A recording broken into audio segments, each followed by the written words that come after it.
Akalain nyo yun guys, may isang Pinay na pinaalis ng amo niya o na-terminate ng amo niya dahil, ang dahilan alam nyo ba? Kasi pag naligo siya, may takip yung ulo niya ng tuwalya paglabas niya ng banyo ba. Tapos ayaw pala yun ng alaga niya kasi natatakot daw yung alaga niya guys, na ganun yung ginagawa niya ba, na paglabas niya ng banyo may takip siya ng ano, baka first time pala nakita siguro ng alaga niya yun, tapos takot daw yung alaga niya. So sabi ng amo niya, wag mo nang gawin yan. Pag lumabas ka ng banyo, wag kang takip ng tuwalya sa ulo kasi natatakot yung alaga mo. So yan, sinabihan na yung Pinay guys. So taman, yung yung ginawa naman ng Pinay, siguro nakalimutan niya siguro na na sinabihan siya na bawal or ay hindi pwedeng gawin kasi patakot yung alaga niya. Nakalimutan niya siguro kaya ginawa niya ulit. Yun. Dahil doon sa pagtakip niya ng ulo niya ng tuwalya, pagkatapos niyang maligo, paglabas niya ng banyo ba, terminate siya. Sabi ko, may ganun palang amo, no? Kaya hindi mo talaga maano kung ano yung mga gusto ng amo mo. Dapat ka talagang dapat mo talagang malaman yung mga bawal at saka hindi. Yun naman talaga dapat kasi unang-una pagdating mo sa amo mo, dapat inaalam mo yung ayaw nila at gusto nila. Katulad ng amo ko dati. Alam niyo ba yung amo ko dati? Story time to kasi magkaiba yung iba-iba kasi yung ugali ng amo. Yung amo ko naman dati guys, di ba sa Kuwait, everyday dapat malinis ang bahay, ganyan. Dapat mabango ang bahay. Nagpapausok pa nga tayo doon sa doon sa Middle East kasi para bukur ba yun? Bukur yung umaamoy ba? Parang pinapausok natin para mabango ang bahay nila. Yun yung ginagawa natin, di ba? Malinis na tapos mabango pa. Pero alam niyo ba pagdating ko dito sa Taiwan, ayaw ng amo ko guys, may truck. Ayaw ng amo ko na makaano siya ng always ako naglilinis. Sa amo ko dati, ayaw niya ng always akong naglilinis ng bahay. Dapat daw 2 beses lang sa isang linggo. Yun. Ayaw niya ng always ako naglilinis. Sabi ko, di ba dapat ako maglinis ako araw-araw. Sabi niya, wag kang maglinis araw-araw, dapat lang 2 times a week lang. Sabi ko, ganun pala. Kaya hindi ako naglilinis ng mga 3 araw, mga 4 na araw, hindi ako naglilinis guys. Kahit ang dumi-dumi na ng sahig, hindi ko nililinis kasi yun yung gusto niya. Kaya dapat bawat ugali ng amo, iba-iba talaga. May mga amo na malinis, may mga amo na simple lang, hindi gaano hindi gaano ayaw always na malinis. May mga ganon na amo. Tapos pero iba-iba din kasi dito sa amo ko, sa lula ko ngayon, dito sa amo ko ngayon, gusto niya everyday naglilinis talaga. Kasi yung niya, mata niya ba, para bang sa allergic sa dumi. Yung parang ayaw niya nakakita ng dumi, hindi katulad ng dati kong amo na simple lang yung buhay. Kahit mayaman guys, mayaman naman sila, pero yung the way sila maglinis, ayaw nilang ng araw-araw. Siguro sa nila yun, para bang nakasanayan na siguro nila ba, na ayaw nila na always ka nalilinis, lang ganyan. So yun yung ginagawa ko dati.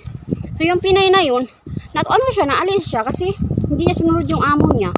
So dapat dapat sundin natin yung amo natin kung ano yung mga gusto nila, kung ano yung mga sinasabi nila para tumagal tayo. Kasi hindi naman tayo tatagal lang dito sa abroad kung hindi tayo susunod sa kanila kasi sila yung batas ng bahay nila. Baka nagtatrabaho tayo. Kung ano yung gusto nila, dapat sundin natin. Ganyan, katulad ng lula ko. Alam niyo ba? Kaya tumagal ako dito kay Lola dito sa sa pagbabantay ng matanda dito sa Taiwan. In fairness kasi doon bagong dating pa lang ako, nag-aaway kami, di ba? Minsan bawat away namin subok talaga agad yun guys sa yung mga anak niya, yung mga ginagawa ko. Yung bago pa lang ako ay grabing adjustment ko guys. Pumayat nga ako pumayat ako nung bagong dating ako kay Lola. Pumayat ako kasi yung adjustment ko ay grabe, to the highest level to the highest level talaga yung adjustment ko kasi yung ni Lola, yung Pinay na pinalitan ko kasi yung unang caretaker ni Lola Pinay din.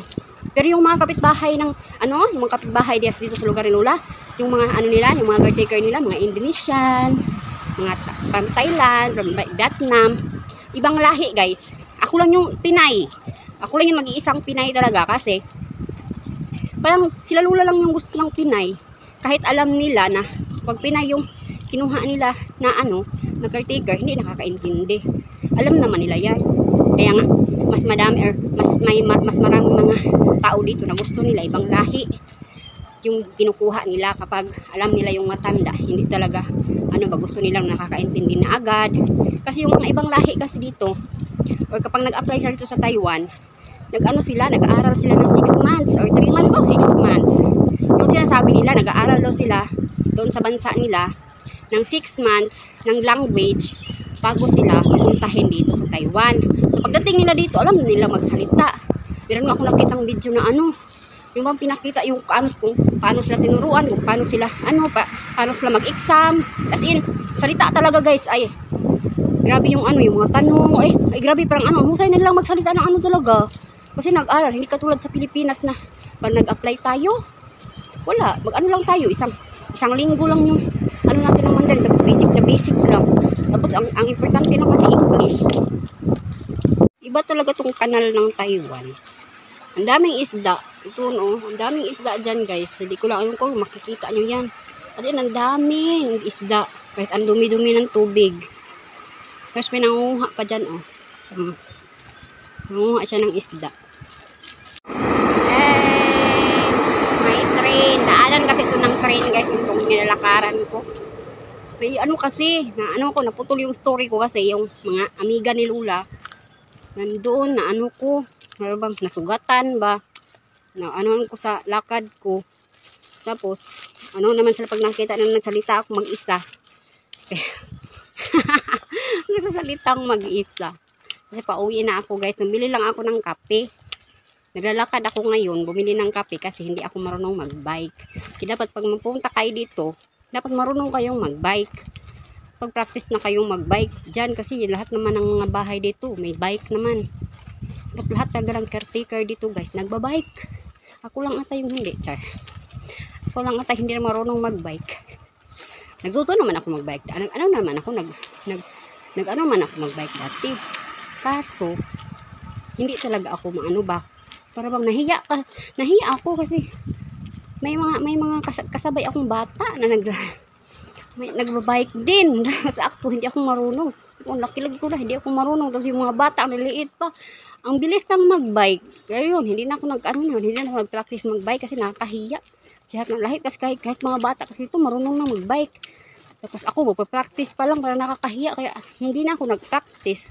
Na lang ako, naglalakad lang ako pag gusto kong bilhin. Kasi malayo sa tindahan tong bahay ni Lula. Para bang ano, papasok guys, papasok. Nandito ka kasi sa probinsya ng Taiwan. Tapos, ano siya, medyo malayo siya sa highway, malayo siya sa mga tindahan o ganyan. Ganito yung mangyayari, naglalakad ka. Pero marami namang bahay dyan, marami naman. Kaso, yun nga, yung mga tindahan, malayo. Kaya ako, naglalakad ko talaga yan. 30 minutes yung nilakad ko, 30 to 40 minutes. Nilalakad ko para lang makabili ako ng mga gusto kong bilhin. Kasi malayo.